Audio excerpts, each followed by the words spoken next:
So over the last 2 days, I've been trying to play Football Manager, where I sign a player from every international country on the game. Everybody must start once.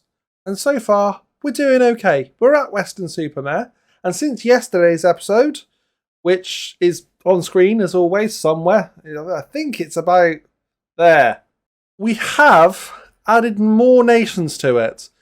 Unfortunately, you joined me back at the start of January, not into the third round of the first round of the FA Cup. We did okay. We got to the fourth round, and we got knocked out in a replay by the team that are currently massively top, and I mean massively. Like, we are so far behind, and we're still sat in playoffs. It's crazy. We're doing really well considering. But since the last episode, we have had Northern Ireland, Nigeria, Scotland, and the Netherlands. So 4 in the last few months added. And we're not even in sort of that normal period of non-transfer windows. If we're talking regular leagues, bigger leagues, then we've just come back into the transfer window. So this is where we need to be making up that ground when we're not in transfer windows and getting as many as we can this year. We are currently on 24 nations being used, which I make that over 10% of the way. So we're doing quite well. And we just need to add maybe a few more this season, really. If we can get to maybe 30, so 6 more by the end of the season. Remember, they only need to start a game. The original challenge is you've got to win. You've got to play them in 20 games. They could be unlimited. They can be like as little minutes as you want. They come on for the last 30 seconds of a game and it'd be classed as a cap or as an appearance. And I want to make it that you have to start them. So we've had to use a couple of youngsters already in this save and made it a bit harder for ourselves. As well as once I'm sacked, that's it. There is no more save. We've had a lot of players go out, but people like Sam this guy, he played 1 game. He did quite well for us, actually. Got a 7.5. And that seems to be a bit of a theme throughout all the people that play the games. Dylan Henry, a 16-year-old for Scotland. He got our Scottish one. Played 1 game for us. Got a 7.1. Pretty good going. Hallen Backer, he got a 6.3, admittedly. He didn't do a lot. He probably will never play for us again. But our squad's looking all right. Since the last episode, we've had a bunch of players leave. Ruben Reed's gone. Makuti's gone. Jordan Baston's gone out on loan. Carlos Rodriguez, who I bought in the summer for the Portuguese name, he's gone already. Oscar Collins has been out on loan. Angafor, who came in to do... I originally bought in to do Cameroonian. And I thought, well, he could play for us and be a good youngster. Forgetting that Dylan Kadji had already done Cameroonian in the very first game of the season, was one of the nations that got ticked off in the very first game.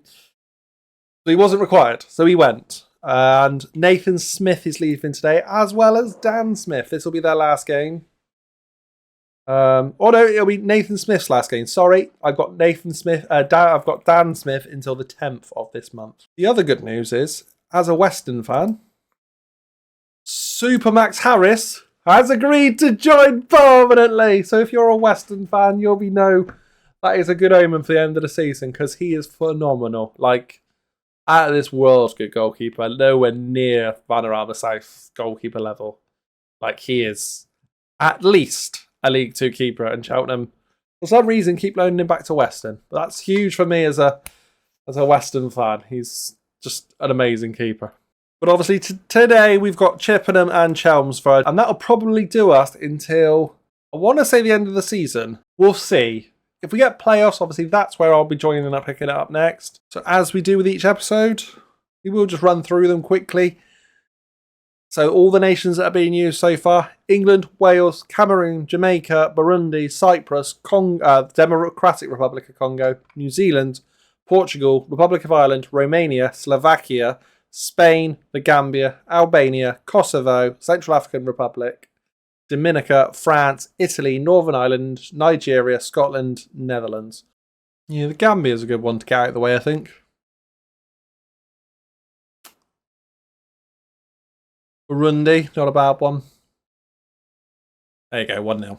Coulson's still on at the minute. Oh, they've just given us the ball. Thank you. 15th for the season for O'Brien. Oh, well done, Dan Smith. Jallo. Oh, that's a lovely run. Oh, I thought O'Brien had the hat-trick. Really need those wingers to start getting the stats now. Although Jallo's on a 7.2, which is big. Really handy. Nope, that was over 15 minutes of play with no highlight. That'll do, though. That'll do. Game 2 of the episode. Just trying to work out what happened. I think Sam Avery's going to become a player under 18s coach. At one point, he wanted just to retire and become a coach. Or even my assistant manager. I think my assistant manager's job was up for grabs when I did it. But since then, I've tried to sign a left back. We might have a left back on the way. Might do. Obviously, we've got a bunch of players out on trial. I'm just looking at other nations. I do this a lot. I'll just trial out a bunch of nations that maybe might be able to get a player to sign for me and tick off another one of those needed nationalities. But Zane Francois Angol is the main man I'm looking at. He's managed to get him down to £100 a week. It's going to cost me 1.5 grand across 3 seasons. It's not a lot, but hey, he does the Antigua and Barbudan, which I think's quite a tricky one, and one of those ones you're going to have to get out early. So if I don't play him, I cut my losses, and we're at like £500 a year, losing out on a transfer to Buxton. Hopefully, with us getting up a bit higher quite quickly, that shouldn't come into sort of play of mattering, really. I am surprised to have as few Scots as I've had. Very surprised.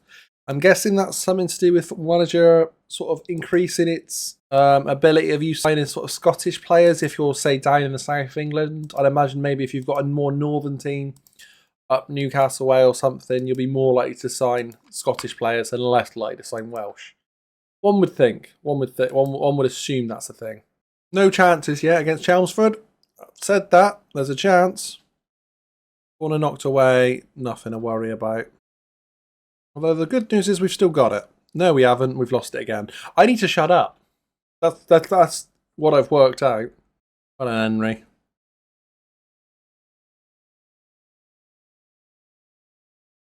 Shit. Jallo into weight. Good ball. Oh, how has that not ended up in the back of the net? And though. Take them. Sean, is that O'Brien taking it? Is it Sean O'Brien? I want to say Sean O'Brien. No, I've got confused. It's James Waite. Boom, 1-0. 12th goal of the season, which is really good for a centre midfielder. Right, poor first half, really. Very disappointing. I'm going to give them 10 minutes to sort it out. Far from pleased, though. The other thing since last episode is that I've just remembered I signed a new contract, so I'm here for at least till the end of, not next season, the season after. That's how long my contract is. Doesn't mean I don't get sacked before that. But again, if we get a draw here, that equals our entire total for last month in 2 games. So, okay. Chance on. Goal. Yes, Sean O'Brien. 6th for the season. Standard stuff. It's James Waite and Sean O'Brien getting us out of trouble. Although... Oh, it's offside. Oh, we got away with that. So that puts us up to 5th in the table. Another win, 6 points in this episode. And with that, that leaves us in quite a good spot going in towards the end of the year. It's a little bit frustrating, though, that you get 6th in the playoffs now. So it means you've got to do quarters and semis and all that nonsense with the way they do it. But we can get a couple wins. We might catch up with Dorking at 53. We're not going to catch the likes of Maidstone. We're 16 points behind them now. That's too much. Worthing, way too much. Way too much. What is that? 27 points behind? That's crazy. Worthing have safely won the league, I think. It's only Maidstone that have got even the slightest chance. Until next episode, please leave a like, share, subscribe, and I will see you tomorrow for another episode of what we calling this? International Players Football Manager mode. I don't know. The No Borders Challenge, something like that. Catch you in the next one.